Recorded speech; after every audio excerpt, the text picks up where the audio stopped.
Bismillahirrahmanirrahim. Alhamdulillahi rabbil alamin wa usalli wa sallimu ala ashrafil anbiya'i wal mursalin, nabiyyina wa habibina Muhammad ibn Abdullah wa ala alihi wa ashabihi wa man sara ala nahjihi ila yawmiddin wa ba'd.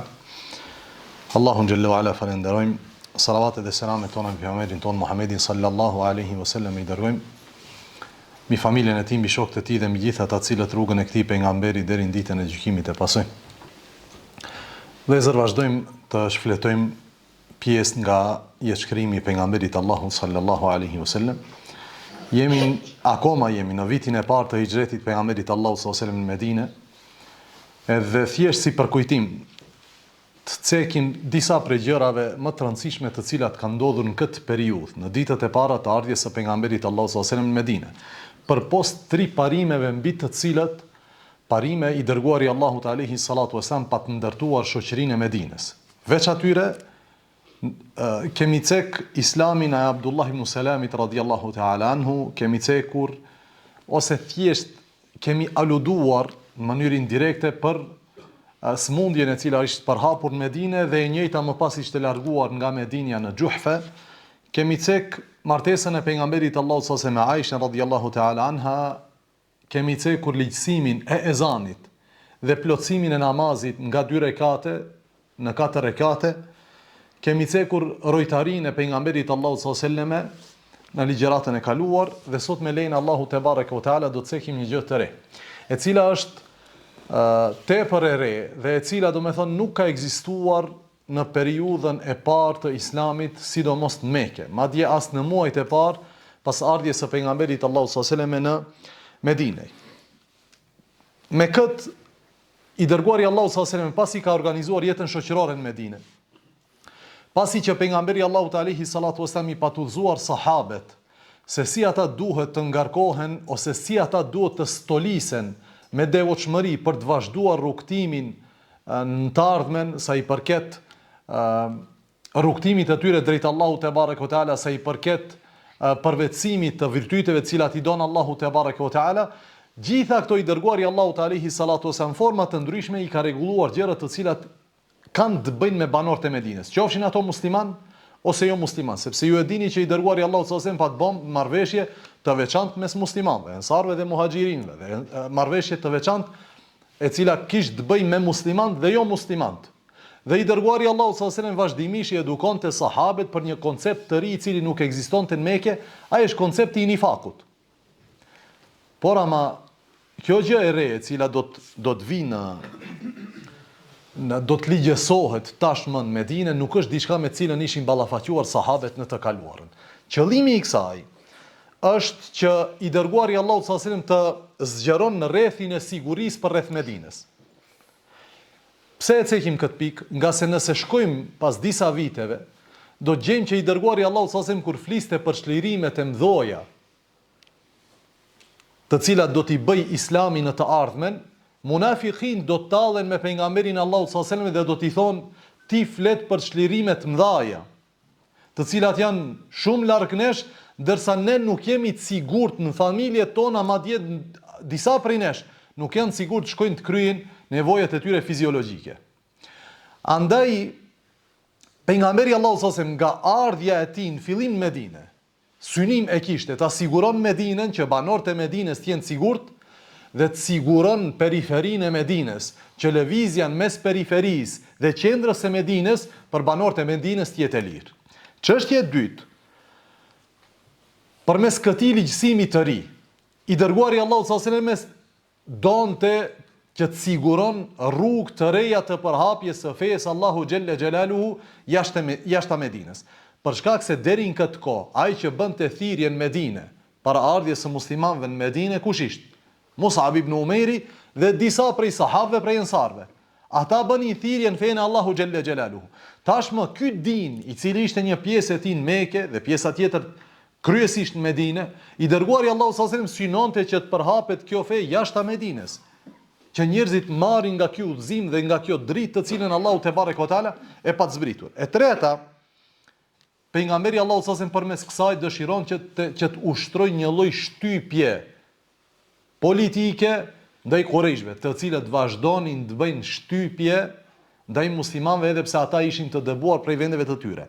Andaj ne përmendëm rastin me munafiqint, do të shohim rastin me hebrejt, kojshit e muslimanëve në Medinë, të gjitha lëvizjet Medine në përgjithësi, vëllezër, nga ana e hebrejve do të vjen si rezultat i shtypjes politike të Qurayshve.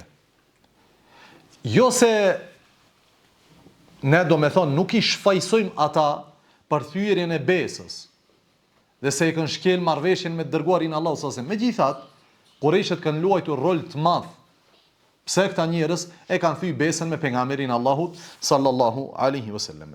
Dhe e fundit është krijimi një atmosfere të përshtatshme për pranimin e urdhave të Allahut dhe zbatimin e këtyre urdhave në praktik. Pse e them këtë, vëllezër? Nga se pranimi i urdhrit dhe zbatimi i urdhrit në praktik lidhet me dy gjëra. E para është pranimi, po ti e pranon që kjo është urdhëri i Allahut. Po zbatimi lidhet me mundësitë. Fattaqullaha mastata'tum. Allahu tha, jini devotshëm ndaj Allahut aq sa keni mundësi. Andaj mundësia për të zbatuar një urdhër të Allahut është prej mundësive ose prej kushteve, të cilat me do e mos plotëson që të zbatojmë ne këtë urdhër në praktik. Për ndryshe, nëse nuk kem mundësi çfarë? Nuk e zbaton këtë urdhër. Fukaraja jep zeqat? Jo, pse nuk jep? Se s'ka mundësi që t'jep zeqat. Ismurja agjeron? Jo, nuk agjeron. Pse? Se nuk ka mundësi që t'agjeroj. Andaj lidhet gjithçka me mundësi. E i dërguari Allahu sallallahu alaihi wasallam mundohet që të krijon një atmosferë të përshtatshme për muslimanët, që ata të marrin urdhrat hyjnor dhe të njëjtët urdhra t'i zbatojnë, jo vetëm në formë teorike, t'i marrin dhe jo, kjo s'vlen për ne. Kjo vlen për musliman paranimi e 400 vjetëve. Kjo nuk vlen për ne, ka vlen për gjyshrit ton, kjo nuk vlen për ne, kjo vlen për gjeneratat e ardhshme. Jo, i dërguari Allahu sallallahu alaihi wasallam don që Islami të mishrohet në çdo portë të jetës sahabeve. Jo të jetë udhëzime teorike, derse të bukur, hutbe të forta, fjalime sa më të bukura, po në praktik s'ka praktik. Dini ka mbet për hutbe, fjalime edhe ligjërata. Nuk është për t'u zbatu. E i dërguari Allahu sallallahu alaihi wasallam në praktik don që t'i sheh sahabet se si e jetojnë fenë Allahu xhalla xhela. Kjo është dini Allahu te barekuta. Kjo është feja. Feja Allahut është bë që të jetohet. Feja Allahut është bë që të frymohet me të. Të jetojmë me la ilaha illallah, dhe të vdesim me la ilaha illallah, dhe të ringjallemi me la ilaha illallah. Kjo është dini Allahu te bareke o taala. E gjithë kjo, vëllezër, është bërë sepse Allahu xhalla xhelaluhu tashmë do të ligjeson xhihadin në rrugt të Allahut te bareke o taala. Dhe kur themi fjalën xhihad, nuk kemi për qëllim xhihadin me nefs. Për shkak se xhihadi i nefsit nuk është ndërprerë nga momenti që Allahu i pazbritur dërguarit të tij sallallahu alaihi wasallam qum fa anzir, ngritu, qohu dhe të rigjva vërejtje njerëzve. Nga ky moment muslimanët kanë bërë xhihad me veten e tyre. Nga ky moment muslimanët e kanë luftuar nefsin e tyre se unë duhet të sakrifikoj. Nga ky moment muslimanët kanë nxjerr nga pak ajo pasuri që e kanë pat dhe kanë shpenzuar në rrugt të Allahu xhelal. Kjo nuk është ndërprerje. Po për çfarë xhihadi jemi tu fol? Jemi tu fol për xhihadin i cili është në kuptimin e luftës. Jo në këto kuptime tjera, për shkak se xhihadi ka dy lloj kuptime, kuptimi i përgjithshëm dhe kuptimi më specifik ose i veçantë. Ne jemi tu fol për kuptimin e veçantë. Tashmë Allahu do të ligjeson luftën. Pse themi Allahu do të ligjeson luftën? Nga se lufta si luftë nuk ishte ligjesuar në kohën e Islamit të Mekës, as në muajt e parë të Islamit pas hijretit pejgamberit Allahu sallallahu alaihi wasallam. Andaj Allahu ju urdhonte sahabët dhe ju thoshte atyne bani sabër, dhe ju thoshte atyne falni mushrikët. I mësonte Allahu muslimant që të bëjnë durim ndaj shqetësimeve të mushrikëve, pa marrë parasysh çfarë kanë bërë mushrikët. Apo i kanë persekutuar, i kanë dëbuar nga vendi, i kanë luftuar në të gjitha format. Megjithatë, Allahu çfarë ju thonte? Fa'fu wasfahu, falni. Të i kaloni këto sprova, derisa Allahu të sjell urdhrin e tij, derisa Allahu të sjell vendimin e tij. Mendoj mos që të falni. Andaj Allahu i trajnonte besimtar që të jenë durimtar në rrugtimin e tyre drejt Allahu xhella xhelaluhu. Sepse ky durim dhe kjo stolisje me devotshmëri do t'ju duhet atyre pas ligjësimit të këtij ligji të ri. Do t'ju duhet atyre pasi që Allahu të ligjëson luftën e vërtet. Andaj plot prej tyre i thoshin pejgamberit Allahu, ja Rasul Allah, a nuk jemi në hak? A nuk jemi në të vërtetën dhe ata në të kotën? Ti luftojmë. Thoshte i pejgamberit Allahut, jo, nga se Allahu nuk më ka lejuar luftën. Andaj gjithë kjo periudhë 3-14 vjet, pejgamberi Allahu sallallahu alaihi wasallam ju thot sahabeve, bëni durim. Falni nga se jemi të urdhëruar që të bëjmë durim ndaj çdo lloj shqetësimi që vjen nga pala tjetër. Çdo lloj shqetësimi, po. I kanë dëbu, durim duhet me bë. Allahu nuk e ka bërë këtë ligj. Andaj ne nuk punojmë vetëm se me atë të cilën e ka ligjësuar Allahu xhalla xhelaluhu. Andaj kjo përgatitje e sahabeve në aspekt të stolisjes së tyre me devotshmëri ishte domosdoshme për këtë epokë të re e cila do të vjetë.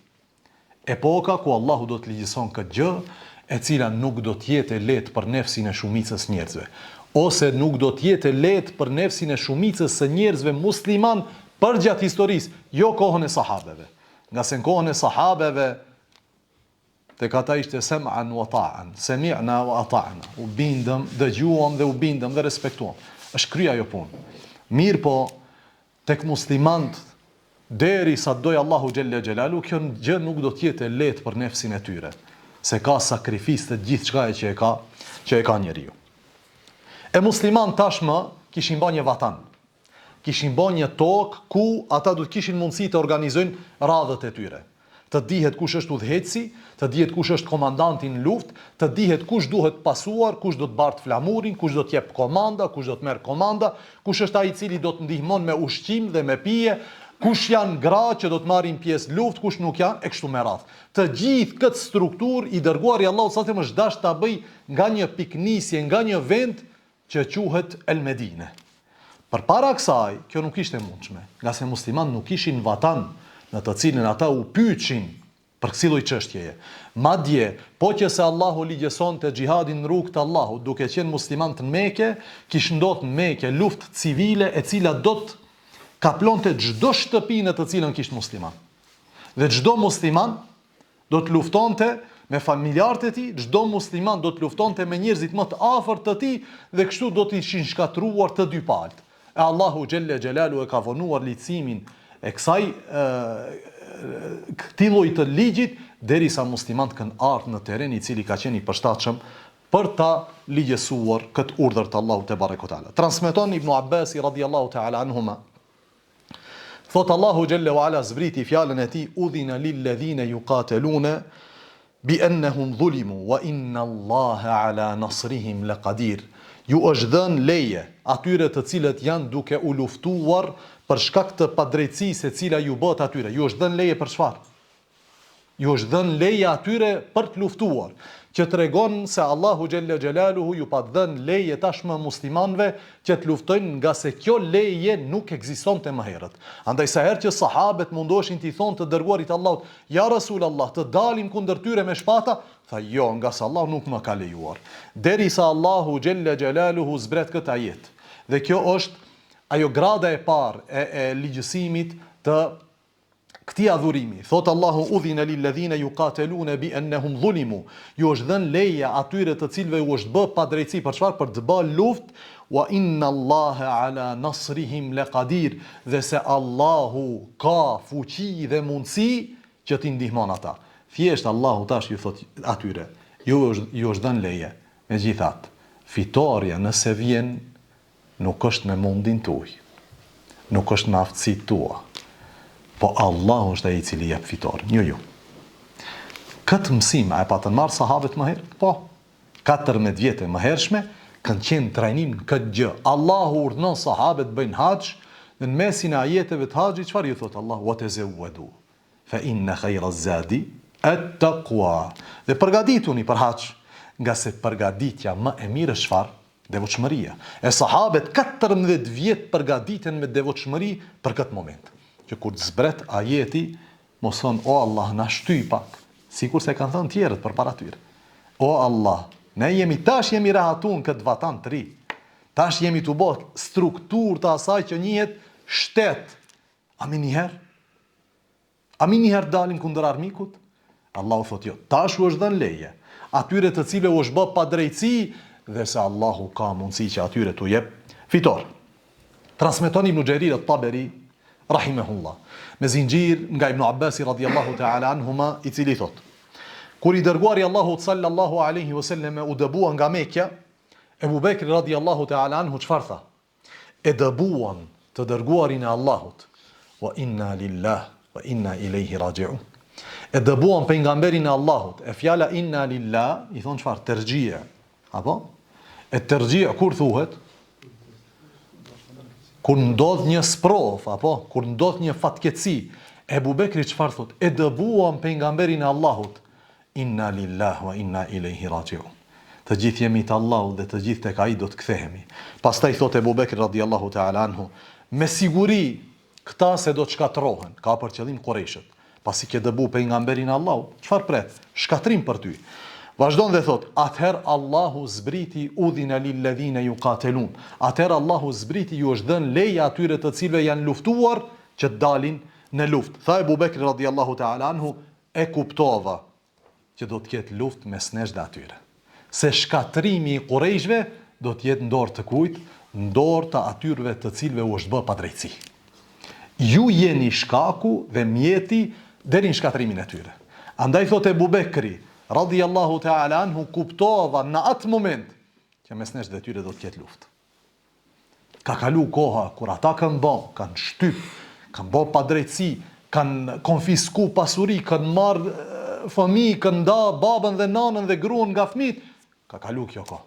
Nga ky moment tashmë Allahu do të fuqizon, do të jep fuqi këtij grupi i cili për 14 vite me radhë ka qenë i shtypur dhe i opresuar. E gjithë kjo do të ndodh me këtë ajet të cilin lexuam pak më herët. Thot Ibn Abbasi radhiyallahu ta'ala anhuma, dhe ky është ajeti i parë i cili ka zbritur për luftën. Gjithë ajetet në Kur'an që kanë zbritur për luftë, kanë zbritur pas këtij ajeti. Dhe çdo ajet në të cilin përmendet xhihadi në Kur'an përpara këtij ajeti nuk e ka për qëllim xhihadin me kuptimin e luftës, po ka për qëllim xhihadin me kuptimin e përgjithshëm të Allahut kundër atyre të cilët ju luftojnë. Wala ta'tadu, edhe mos i tejkaloni kufit, nga se Allahu nuk i do ata të cilët i tejkalojnë kufit. Po ai të ka bë padrejtësi, ai të ka bë zullum, ai ka, do me thonë, ka ushtru format më të dhunshme të terrorizmit dhe tiranisë ndaj teje. Wala ta'tadu, por ti je besimtar dhe ty nuk lejohet që ti tejkalosh kufit, nga se Allahu nuk i do ata të cilët i tejkalojnë kufit. Po ai çka s'ka bën ndaj meje? S'është problemi jon ai. Problemi jon jemi ne. Veprimet e tjerëve nuk i përcaktojmë ne. Veprimet tona i përcaktojmë ne. Inna Allaha la yuhibbul mu'tadin. I njëjti i cili ta ka lejuar ta bësh këtë gjë, ka thonë që ai nuk i do ata të cilët i tejkalojnë kufit.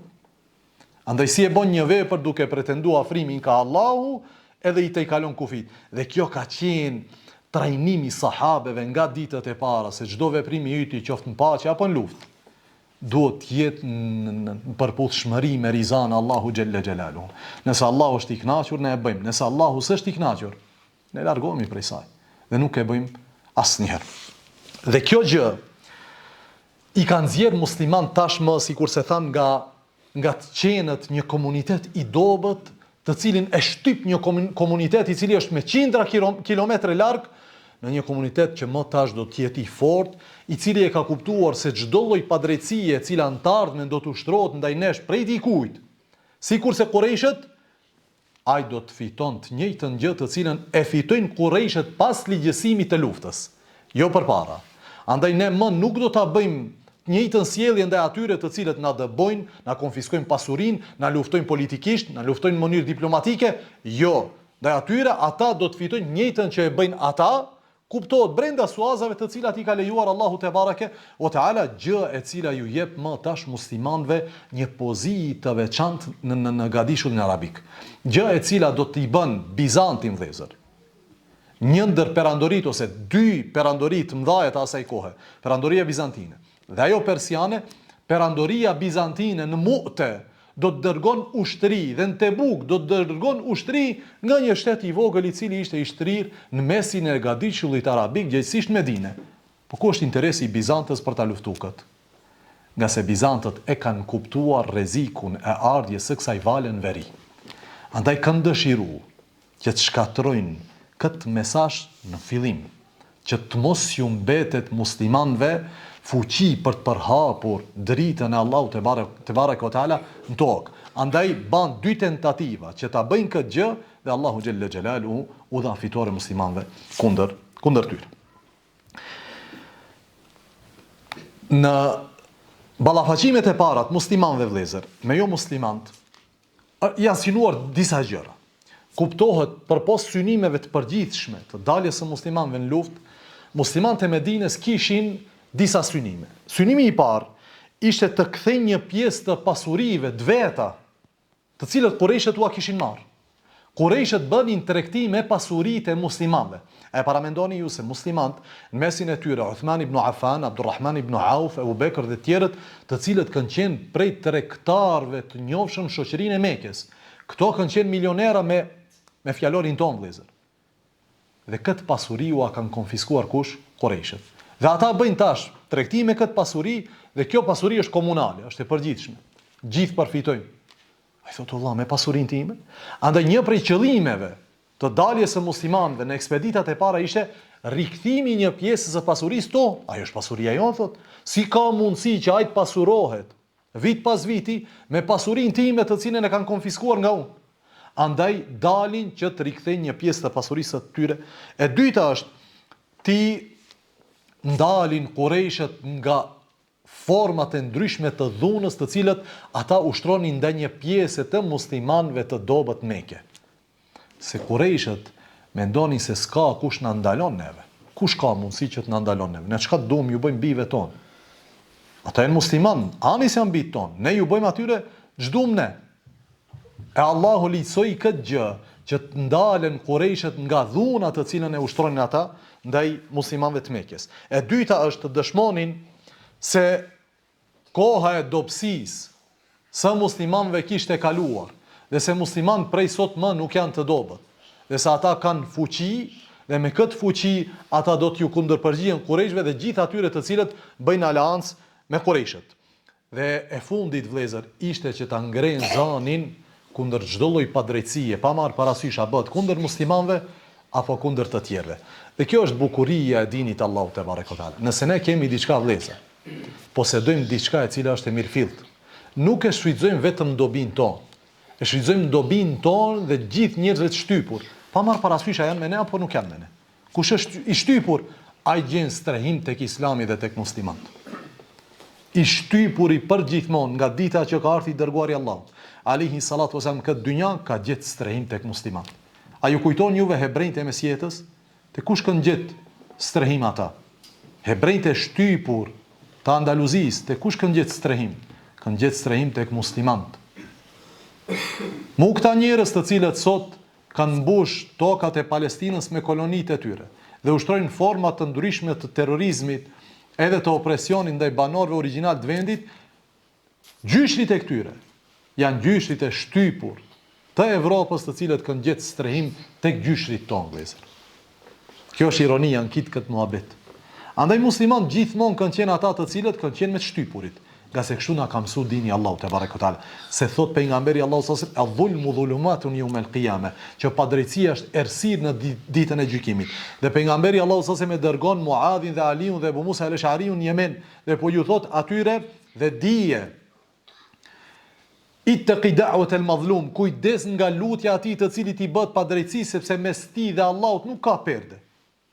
Edhe pse banorët e atyre vendeve ishin musliman, po ki kujdes, ani se je musliman, i bën padrejti dikujt pa marr parasysh çka është. Mes tij dhe Allahut nuk ka perde, Allahu e pranon lutjen e tij. Dhe kjo ishte një prej synimeve tjera pse Allahu xhalla xhelalu licoi këtë gjë. Dhe kjo është vëllezër ajo e cila e dallon xhihadin në rrugt të Allahut nga gjithçka tjetër. Kit luftat të cilat ne i kemi mësuar para Aleksandrit të Madh dhe pas Aleksandrit të Madh, Napoleonit dhe atij tjetrit, përfitimet e këtyre luftrave kanë qenë luftarake, ushtarake, ekonomike, përfitime personale, përfitime për famë, mirë po lufta në rrugt të Allahut nuk është për asgjë prej këtyre gjërave. Madje Allahu xhalla xhelaluhu e ka cek këtë gjë qartë dhe e ka nënvizuar këtë në Kur'an dhe e ka theksuar. Thot Allahu xhalla wa ala, "Alladhina amanu yuqatiluna fi sabilillah." ata të cilët kanë iman në Allahun luftojnë në rrugë të Allahut. Nuk është në rrugë të tyre, nuk është në rrugë të qejfeve të tyre. Luftojnë në rrugë të Allahut. Alladhina amanu, ai që ka iman, natyrisht duhet luftojnë në rrugë të Allahut. Walladhina kafaru, dhe ata të cilët janë mosbesimtarë, qafirat, yuqatiluna fi sabilit taghut, luftojnë në rrugën e tagutit, në rrugën e gjithçkaje që adhurohet veç Allahu xhallahu ala. Kush është ai i cili përcakton drejtësinë nga padrejtësia, kush është ai i cili ndan dritën nga errësira, është Allahu xhallahu ala. Dhe ai që lufton në rrugë të Allahut, lufton në rrugë të dritës, lufton në rrugë të drejtësisë, lufton në rrugë të urtësisë. Të gjithë tjerat nuk e bëjnë këtë gjë. Andaj merre historinë, prej kur shkruhet historia, deri sot e kësaj dite, dhe shonoj numrin e të vrarëve nga gjitha anët, dhe numrin e vrarëve të cilët kanë ndodhur në luftat e muslimanëve. Dhe do të shohish dallimin e madh të viktimave të luftave të tjerëve dhe viktimave të luftave të muslimanëve. Mos flasim të viktimave të luftave në cilat ka marrë pjesë i dërguari Allahu sallallahu alaihi wasallam. 20 e sa beteja, sa të vrarë prej civilëve ka pat luftat e pejgamberit Allahu sallallahu alaihi wasallam. Merë një betejë prej betejave të famshme në botën perëndimore dhe të kallëzojmë në sa të vrarë janë vrarë këto beteja. Këto të cilët akuzojnë dërguarin tonë sallallahu alaihi wasallam dhe dinin me cilin ka ardhur ky pejgamber me gjithë çka të shëmtuar. Kinse feja Allahut lufton, ose kinse feja Allahu xhallahu ala, gjithë çka flitet në të është vrasja e njerëzve të pafajshëm, që është krejtësisht e kundërta, sepse ai që të akuzon me këtë gjë vetë është ai bartës i kësaj trashëgimie kulturore. Ata kanë trashëguar këtë gjë dhe mënyra më e lehtë është t'ia hedhish atij tjetrit. Ky është i akuzuar, se ky e ka bërë. Merret çdo luftë pejgamberit Allahut sallallahu alaihi wasallam, as nuk afrohet këtu me lufta tjera të cilat kanë ndodhur pas pejgamberit Allahut sallallahu alaihi wasallam dhe të cilat nuk i kanë iniciuar vetë muslimanët.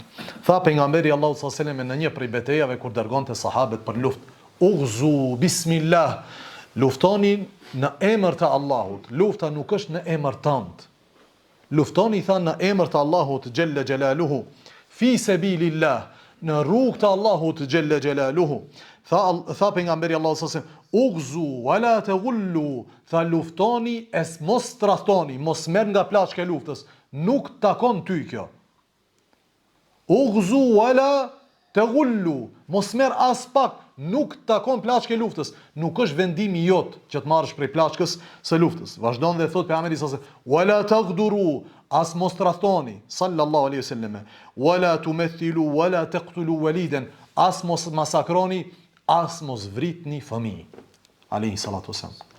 Ku janë konventat ndërkombëtare, të cilat sipas politikanëve bashkëkor nuk janë në bë këto konventat që të zbatohen nga ana atyre të cilat i kanë bë. Duhet zbatohen nga doptit, mirë po jo nga të fortit. Çdo konvent ndërkombëtare ka ardhur thjesht është hedhur në ajër sot. Por ata të cilët besojnë Allahun yuqatiluna fi sabilillah, luftojnë në rrugë të Allahut dhe gjithmonë kanë parasysh këtë porosi të pejgamberit Allahut sallallahu alaihi wasallam, sepse ai sikurse që e din se nëse ka marr 5 euro prej dikujt dhe i ka fut në xhep dhe din se nuk është e tij, e din që lufta në rrugë të Allahut me do mos jetë me rregulla të cilat i ka përcaktuar Allahu xhalla xjalaluhu dhe i dërguari Allahut sallallahu alaihi wasallam, nëse don që kjo vepër të jetë e pranuar tek Allahu te bareke ve teala. Thot Ebu Musa al-Ash'ari radhiyallahu ta'ala anhu, erdhi një njeri tek i dërguari Allahut sallallahu alaihi wasallam dhe tha: "Ja Rasulullah, një njeri prej njerëzve tha lufton dhe ka prej atyre të cilët luftojnë për plash lufte. Tjetri tha lufton për famë, e tjetri lufton për tu përmend, apo heroi i kombit, heroi ku ta di unë, ajnë plot prej këtyre herot të cilët janë të shpallur herot kombit, ndoshta në jetë i tij nuk ka qenë kjo. Njerëzit e kanë marrë pas tij, ne nuk e dim. Megjithatë fatkeqësisht shumë prej atyre të cilët kanë luftuar e kanë këtë gjë. Dikush e ka të fshehur, dikush e ka të shfaqur. Apo në kohën e pejgamberit Allahut sallallahu alaihi wasallam, erdhi një i cili luftonte dhe sahabët u mahnitën me luftën e atij dhe pejgamberi Allahut sallallahu alaihi wasallam tha filani është në zjarr. Than ja Rasulullah, kur hina në mes të armikut, shpartallon armik, si ka ky në zjarr? Po ky është krenaria jo, si ka mundsi ky të jetë në zjarr? Thot transmetuesi i hadithit sahabiu, thot pastaj e pash këtë njeriu të plagosur dhe mori shtizën, e vendosi në tokë dhe u hodh në shtizë dhe bani vetvrasje. Sepse s'mund të barte dhimbjet e plagës të cilat i kishte. Atëherë tha shkova tek i dërguari Allahu sallallahu alaihi wasallam, tha edhe një herë dëshmova pejgamberin e tij. E i thash dëshmoj se me të vërtetë je i dërguari Allahut alaihi salatu wasallam. Andaj vëllezër, këto heroizmat tek besimtari s'duhet as pak të ndikojnë, përkundrazi duhet luftonaj me veten e tij, që mos ta bëj këtë gjë.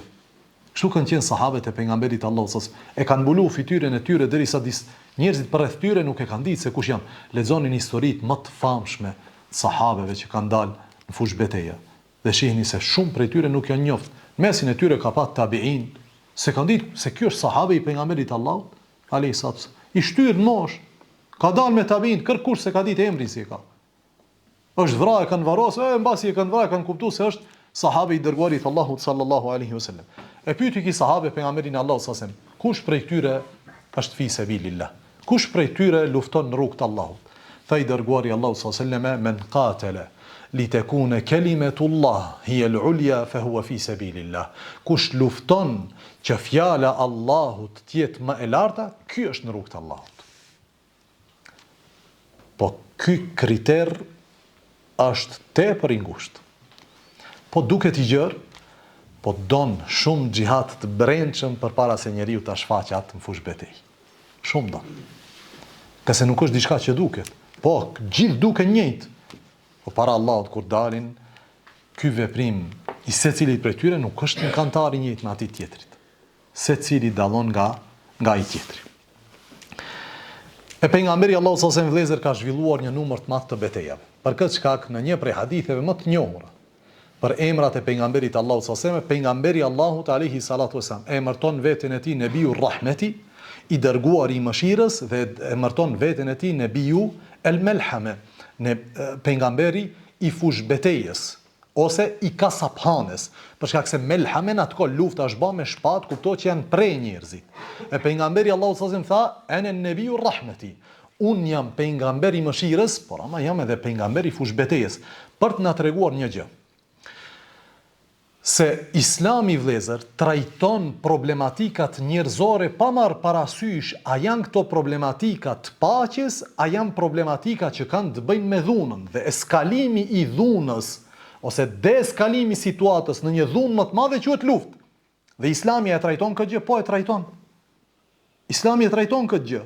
Andaj Allahu kur ka thonë un udhina lil ladhina yuqatalun, u është lejuar atyre të cilëve u është bë padrejtësi, për shkak se ata është dash trajtojnë një formë të terrorizmit dhe opresionit i cili është ushtruar për mbi ta me dekada. Dhe Allahu tash u ka dhënë leje. Ju duhet t'u ktheni ashtu siç u bën juve brenda suazave të asaj që Allahu ka lejuar. Wala ta'tadu, dhe mos i tejkaloni kufit, nga se Allahu nuk do atë i cili i tejkalon kufit. Për këtë shkak pejgamberi Allahu sallallahu alaihi wasallam ka ardhur dhe pas ardhjes së tij në Medinë, në fund të vitit të parë të hijretit, Allahu ligjeson luftën, dhe pasi që Allahu xhelle xhelalu ligjeson luftën, pejgamberi Allahu sallallahu alaihi wasallam fillon të del në ekspedita ushtarake dhe fillon të del në beteja. Në sa beteja ka marr pjesë pejgamberi Allahu sallallahu alaihi wasallam? Është pyetur Zeid ibn Arqam, radhiyallahu ta'ala anhuma. Transmeton Buhariu dhe Muslimi nga Ibn Ishaqu, i cili thotë: e pyetëm Zeid ibn Arqam, ose u pyet Zeid ibn Arqam, sa beteja i ka bë pejgamberi Allahu sallallahu alaihi wasallam? Tha Zeid ibn Arqam 19 beteja. Pastaj thotë e pyetën, po ti në sa beteja ke qenë me pejgamberin Allahu sallallahu alaihi wasallam? Tha un kam qenë në 17 beteja me pejgamberin Allahu sallallahu alaihi wasallam. Për çfarë periudhe kohore jena tu fol për to 19 beteja? 9 vjet. Jena tu fol për 9 vjet. Brenda 9 viteve i dërguari Allahu sallallahu alaihi wasallam ka bën 19 beteja. Pastaj thot, u pyet Zeid ibn Arqam, dhe ti sa beteja? Tha 17, tha cila ishte beteja e parë? Tha El Usayra ose El Ushaira ose El Ushair. Është domethënë 3 emra të njëjtës betejë, thot kjo është beteja e parë në të cilën un kam marr pjesë. Zeid ibn Arqam realisht tregon një realitet të cilin ai e ka jetuar. Megjithatë, Ibn Hajeri rahimahullah dhe plot prej dietarëve tjerë thonë që pejgamberi Allahu sallallahu alaihi wasallam ka marr pjesë në më shumë beteja se 90 beteja. Dhe mendimi i një pjesë të dietarëve, dhe këtë të cilën e zgjedh Ibn Hajeri si mendim i saktë, është që pejgamberi Allahu sallallahu alaihi wasallam ka marr pjesë në 21 betejë. e jo në 24, sikur se ka thënë El-Waqidi dhe Ibn Sa'd në tabaqatet e tij, apo 21 betejë dërguari Allahu sallallahu alaihi wasallam ka marrë pjesë.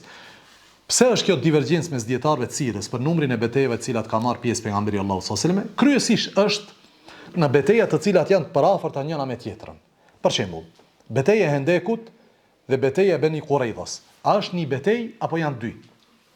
Ata cilët kanë thënë dy, normalisht numri është shtuar. Ata cilët kanë thënë një, numri ka ra. E kështu 2-3 beteja i bën një, edhe numri në mënyrë automatike bjen. Nëse i shton, dalin 24 beteja. E pejgamberi Allahu sallallahu alaihi wasallam ka marrë pjesë në 21 betejë, megjithatë nuk ka bë luftë në krejt këto betejat. Dhe kjo është një prej dallimeve, si ka thënë Imam Shafiu rahimahullah, mes fjalës qital edhe qatl. Folja qital është të bësh luftë. El qatlu është të vrasësh. El qatlu është të vrasësh. E pejgamberi Allahu sallallahu alaihi wasallam e ka bë qital kur ka dalë luftë, jo qatl. Sepse qitali është me dalë luftë pa marrë parasysh a ka vrasje nga të dy anët apo nuk ka. Betejat e Bukut. A ka vrasje? Nuk ka. Fitoria e muslimanëve në Tebuk është fitorie morale. Vetë për faktin që i kanë dalë një perandorie, sikurse perandoria, çfarë? Perandoria e bizantinëve. Kjo ka qenë fitore e madhe për muslimanët. Andaj pejgamberi Allahu sallallahu alaihi wasallam ka dalë në 20 e sa beteja, 21 betejë, megjithatë nuk ka bën luftë sikurse është transmetuar, vetëm se në 8 beteja. Ato janë beteja e Bedrit, Uhudit, Hendekut, Benil Mustaliq, Khayberit, çlirimin e Mekës, Hunenit edhe At-Taif. Pejgamberi Allahu sallallahu alaihi wasallam ka marrë pjesë në gjitha këto beteja. Për shembull, nëse themi që Khayberi edhe Beni Quraidha janë një betejë, atëherë një betejë. Por nëse themi 2, pejgamberi Allahu sallallahu alaihi wasallam ka marrë pjesë te kjo edhe te kjo tjetër. Andaj këto 8 betejat janë 8 betejat në cilat ka marrë pjesë dhe kam, domethënë në mënyrë aktive kanë luftuar muslimanët në këtë brenda këtyre 8 betejave. Ky pejgamber vëllezër, siç ka thënë Ibn Qayyim rahimahullah, nuk ka pejgamber e asnjë ummeti ndonjë pejgamberi i cili e ka luftuar opresionin dhe padrejtësinë sikur se ka luftuar i dërguari Allahu sallallahu alaihi wasallam dhe ummeti i tij. Kjo nga se Allahu jalla jalaluhu tha: "Kuntum khayra ummatin ukhrijat lin-nas." Ju ishit ummeti më i miri i cili është nxjerr njerëzve. Ta'muruna bil ma'rufi wa tanhauna 'anil munkari wa tu'minuna billah. Nga se tha Allahu ju urdhnonin të mirë, ndalonin nga e keqja dhe besonin Allahun.